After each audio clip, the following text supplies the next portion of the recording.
Moab's parks are its big draw. But if you can't get an Arches vehicle reservation, or if the line to the island in the sky is just too long, there's a place where you can go back in time 112 million years and walk where dinosaurs did. And then you can go back just 140 years ago and visit an old stagecoach rest area, and even search for and find dinosaur bones. This time machine is just 15 miles north of Moab, which gives you some time to imagine how different things were when dinosaurs were here. These sandstone cliffs, they weren't here. The landscape was flat. There were some dunes surrounding a wetland near a lake. And that sandy soil fed tall trees, ferns, and lots of other plants. The whole area was lush back then and provided plenty of food for lots of creatures. And we're going to a place that they knew well, a place where predators and prey literally cross paths. It's just one of the many dinosaur trackways north of Moab. They're all BLM sites, which means they're easily accessed and well documented. I'm heading to Mill Canyon, which is just a couple of miles down a gravel road off Highway 191. There's also a campground here, and a short, flat walk to the track site. The tracks are easier to see when the sun is low, so I got here just after sunrise. The tracks weren't discovered until 2009. Somehow they survived all that time, and even the days when there was a copper mill here, which is how this place got its name. There are over 200 tracks here, and what makes this place really special is the tracks were made by 10 different animal types, including meat and plant-eating dinosaurs, something that looked like this, and even small mammals. And we have to walk on the boardwalk to protect them. And unfortunately, some have already been damaged by selfish people trying to make molds of the prints. The BLM has a well-earned reputation for producing materials that help visitors understand their sites and their interpretations. It turns out when they were clearing this site, a pile of Dino coprolite was found. That's fossilized dinosaur poop. In it, they found leaves and other plant material, which told them much about the area in which they grew. They also know that these tracks were left at different times over a period of many days or maybe even longer. Many of the tracks are very easy to see. Some are a little bit more difficult. Somewhere in there, there's a small gecko track that apparently was slipping in the mud. Today, lots of folks are worried about change. This is more proof that the world, and those who dominate it, is always changing.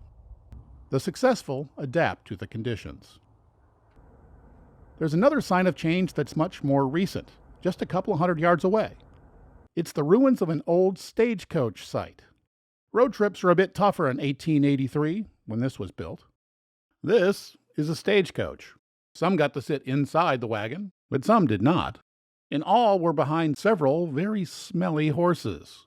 And remember, it took about a half a day to get from the train station to here, and then another half a day to get down to Moab.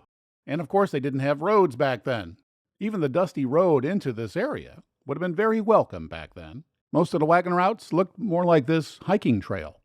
So it's fair to say that everybody was looking forward to staying in this little rest stop. This is the old halfway stage station. It was halfway between the nearest train station in Thompson Springs and Moab. It took a half a day to travel the 17 miles. A full day for the slower freight wagons. And their crews could spend the night. For the other travelers, this was a place to have lunch and to stretch their legs. It was used for about 10 years.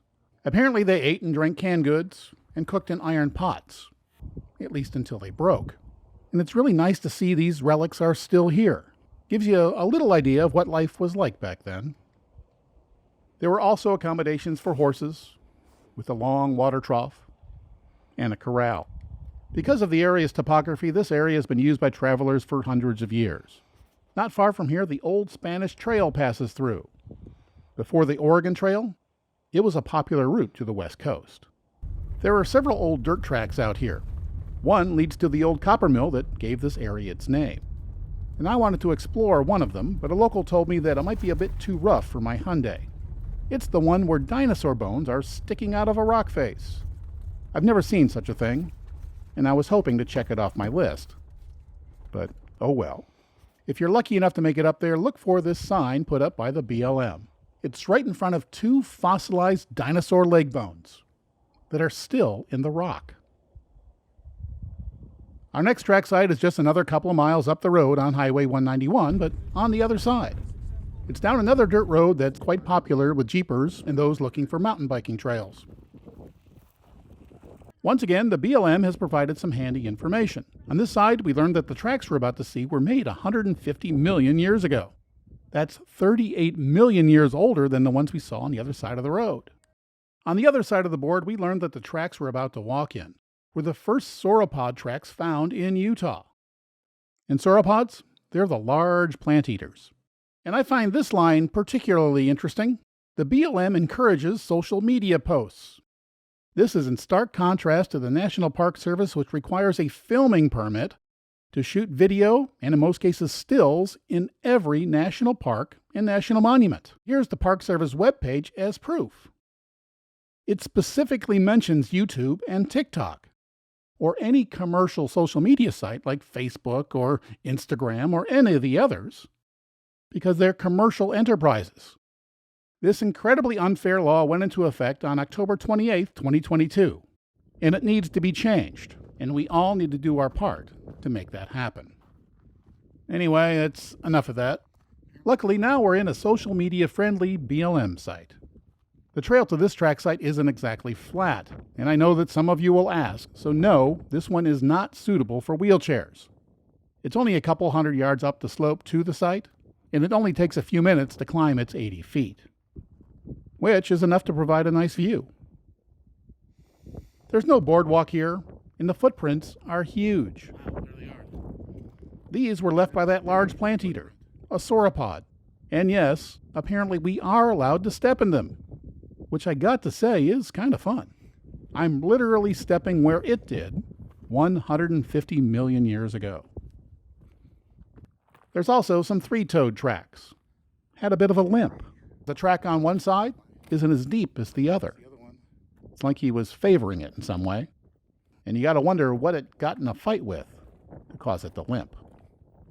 Well, that was a busy morning. I went to all three places by 9:30 a.m. Moab's national parks are really special, but I hope my morning showed you that there are many nearby places that are also worth exploring. And sure, I traveled by car, but also by imagination. Though we walked in the same place, this was much different when those giants walked, and even different from those StageCoach days. Kind of makes you wonder what this place will look like 150 million years into the future, and what, if anything, will be left of us to be discovered. Will the thing that finds our traces make us look as lumbering, violent, and dangerous as those dinosaurs? Well, isn't that something to think about on the drive to our next location?